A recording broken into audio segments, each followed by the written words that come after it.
como todo mundo sabe, que já determina que seja pago até o fim do dia.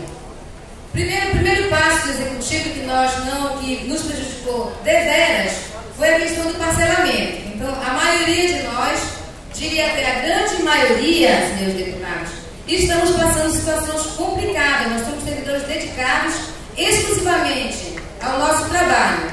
E o que tem acontecido?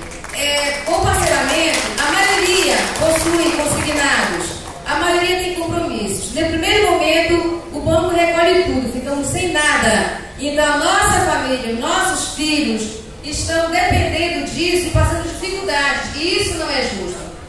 Nós acreditamos que o governo tem outros meios, sim, antes de vir em cima do servidor público e cortar, que ele adote outros meios para conseguir, digamos, deliberar um pouco, ou então amenizar a crise. Porque somente nós temos que pagar por isso.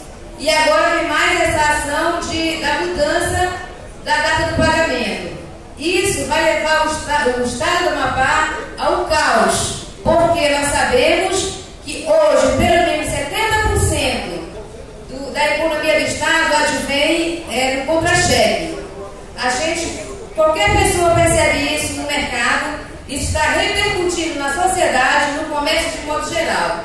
Então, a nossa propositura é que seja mantido o artigo da Constituição, sem nenhuma alteração, seja através da PEC 001 ou possíveis emendas. Então, que se mantenha, que nós possamos conversar e discutir uma outra forma de deter a crise, mas não mudando a Constituição, porque isso trará grande prejuízo, não só para os servidores, como para o Estado de modo geral.